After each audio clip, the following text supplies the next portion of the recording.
আপনার যদি বাবা মা বেঁচে থাকেন তবে তাদেরকে আঁকড়ে ধরেই বেঁচে থাকেন। তারা যতদিন আছেন তাদের জন্য কিছু করেন, বিনিময়ে কিচ্ছুটি আশা করবেন না।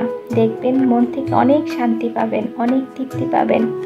এই যে বাবা মায়ের সাথে সন্তানের যে সম্পর্ক, এর সাথে পৃথিবীর অন্য কোনো সম্পর্কের তুলনা হবে না। পৃথিবীতে যদি নিঃস্বার্থভাবে আপনাকে কেউ ভালোবেসে থাকেন তবে এরাই। ভালো থাকুক পৃথিবীর সকল বাবা মা। আসসালামু আলাইকুম, আমি ফারিয়াস ফ্যামিলি ব্লগ চ্যানেল থেকে বলছি, বাবার বাড়ি ফরিদপুর থেকে। কাছে এবং দূরে যে যেখান থেকে আজকে ব্লগটি দেখা শুরু করেছেন, আশা করি সবাই খুব ভালো আছেন, নিরাপদে আছেন। আলহামদুলিল্লাহ, আমি আমার পরিবার পরিজন নিয়ে, ছানাপোনা নিয়ে খুব ভালো আছি। তো সকাল থেকে কিন্তু আজকের ভিডিও শুরু করেছি। এরই মধ্যে আমরা সকালে নাস্তা করে নিয়েছি আর এখন একটু আম খাচ্ছি। বাড়ি থেকে যে আমগুলো নিয়ে এসেছিলাম অনেকটাই পেকে গিয়েছে, তো ভাবলাম বিদায়ের আগে একটু আম খাই। তা আমি আবার সুন্দর করে কেটে দিচ্ছিলাম আপু, ভাই এবং আব্বাকে। আফসির আব্বুও ছিল।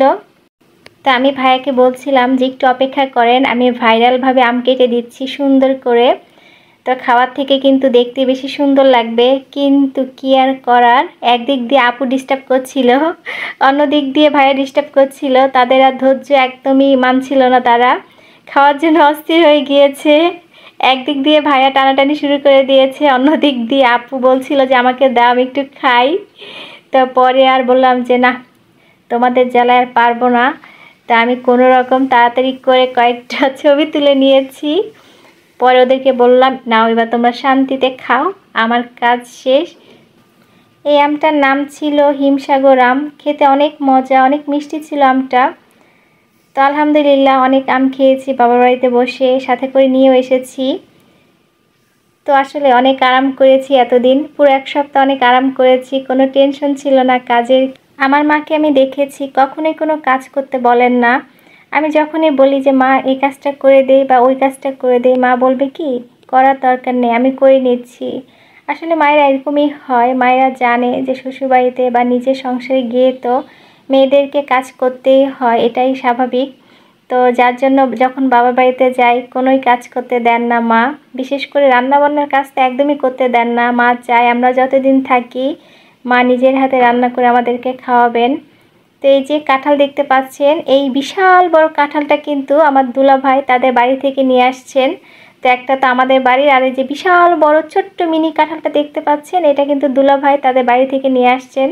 তো কাঁঠালটা এত কিউট দেখতে, ছোট্ট, মাশাআল্লাহ খেতে খুব মজার ছিল, ছোট্ট ছোট্ট কয়া ছিল। তো আমি কাঁঠালটা দেখে ভাবছিলাম এটাকে জাদুঘরে রেখে দেওয়ার দরকার, কারণ এত ছোট কাঁঠাল আমি কখনোই দেখি নাই। তো এই যে কাঁঠাল বাকি দুইটা নিয়ে চলে যাচ্ছি চিরচেনা সেই রুটিনে। তা আমাদের কিন্তু সব কিছু গোছানো শেষ। তা আমার ছোট ছোট দুইটা কাজিন ওরাও চলে এসেছে আফসির সাথে দেখা করার জন্য, নাইম, তাজিন। তো ওদের সাথে কিন্তু আফসির খুব ভাব, সম্পর্কে ওরা মামা হয় কিন্তু একদমই বন্ধুর মতো সম্পর্ক ওদের। তো আমরা যখনই ফরিদপুরে যাই, নাইম, তাজিন কিন্তু আফসির সাথে দেখা করতে আসে। ওরা দেখা যায় বিকালবেলা একসাথে খেলে মাঠে।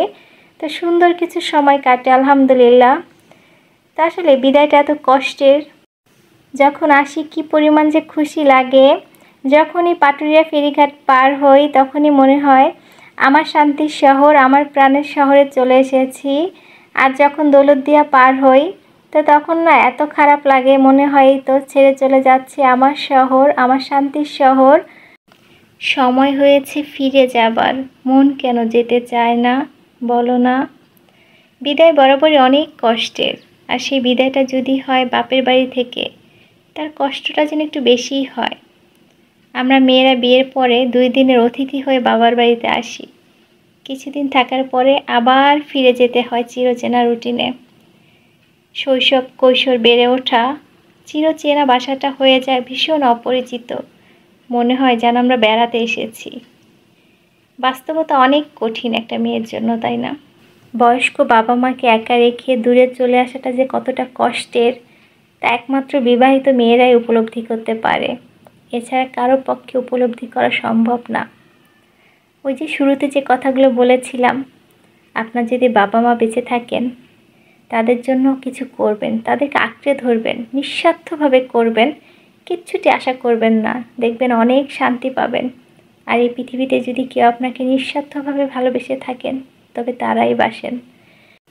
অনেক কথা বলে ফেলেছি। তো এই যে আপু কিন্তু গরমের মধ্যে আরাম কিনে নিয়ে এসেছে আইসক্রিম। তো গরমে কিন্তু আসলে অনেক আরাম দিবে এই আইসক্রিম। তা আমার তো চকবার অনেক পছন্দ। তো আমার কিন্তু ললি আইসক্রিম অনেক পছন্দ। আমার আর আফসির কিন্তু ললি সেই পছন্দ। তা আমরা মা ছেলেরা কিন্তু চকলেট, আইসক্রিম, ফুচকা খুব পছন্দ করি। তো দুলাভাই তো আগেই চলে গিয়েছেন ঢাকা, আর প্রথমবার আমাদের সাথে ঢাকা যাচ্ছে। আমরা একসাথেই ঢাকা যাচ্ছি, গাবতলী পর্যন্ত দেখা যাবে আমরা একসাথেই যাব। তারপর আবার দুলাভাই প্রথমাতে নিতে আসবে। তো কিছুদিন একসাথে থাকার পরে না অনেক বেশি মায়া জন্মে যায়, বাচ্চারা খুবই মন খারাপ করে। তো গাবতলী থেকে আবার দুই বোন দুই দিকে চলে যাব যার যার জায়গায়। ফিরে আসার সময় মনের মধ্যে হাজার কষ্ট থাকলেও প্রিয় মানুষগুলোর জন্য দূর থেকে অনেক বেশি দোয়া থাকে সব সময় ভাবি আসার সময় যে ফিরে এসে যেন আবার আমরা আমাদের সুস্থ আব্বা আম্মাকে দেখতে পাই। আবার যখন আব্বা আম্মার সাথে দেখা হবে ততদিন যেন আমার আব্বা আম্মা সুস্থ থাকেন, ভালো থাকেন। আল্লাহ যেন আব্বা আম্মাকে নেক আয়ু দান করেন। ভালো থাকুক পৃথিবীর সকল বাবা মা। সব সময় বাবা মাকে ছেড়ে যাওয়ার সময় মনের মধ্যে বাজতে থাকে, যাচ্ছি ছেড়ে আমার শহর, যাচ্ছি ছেড়ে মা, থাকতে চেয়েও তোমার কাছে থাকতে পারি না। ভালো থেকো প্রিয় মানুষ, নাই বানিলা খোঁজ, দূর প্রবাসী একই আকাশ তোমায় খুঁজি রোজ।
আমরা গত শুক্রবারে বাসায় এসেছি। তো আসার দিন আকাশটা এত বেশি সুন্দর ছিল, একদমই মনে হয় নাই বর্ষার মেঘলা আকাশ, মনে হচ্ছিল শরতের চকচকে ঝকঝকে নীল আকাশ।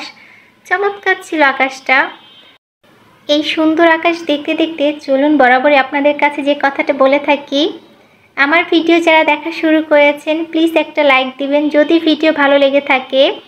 আর যারা প্রথম আজকে আমার ভিডিও দেখছেন, দেখতে দেখতে যদি কোনো অংশ একটু হলেও ভালো লেগে যায়, আর যদি মনে হয় আমার চ্যানেলটি সাবস্ক্রাইব করা উপযুক্ত, প্লিজ আমার চ্যানেলটি সাবস্ক্রাইব করে পাশে থাকবেন। এরই মধ্যে যারা আমার ছোট্ট চ্যানেলটিকে একটু একটু করে বড় করতে সাহায্য করছেন সেই সকল আপু, ভাই এবং আন্টিদেরকে অনেক ধন্যবাদ জানাচ্ছি। কথা বলতে বলতে আর নীল আকাশ দেখতে দেখতে চলে এসেছি আপন ঠিকানায়। জানি না কে কে আমার সাথে এখন পর্যন্ত আছেন। এতক্ষণ অনেক ধৈর্য নিয়ে আমার পুরো ভিডিও দেখার জন্য সবাইকে অনেক ধন্যবাদ জানাচ্ছি। আমি Faria, Faris family blog channel থেকে আমার নতুন আরও একটি ডেইলি ব্লগ দেখার আমন্ত্রণ জানাচ্ছি। সেই পর্যন্ত সবাই অনেক ভালো থাকবেন, নিরাপদে থাকবেন। আল্লাহ হাফিজ, আসসালামু আলাইকুম।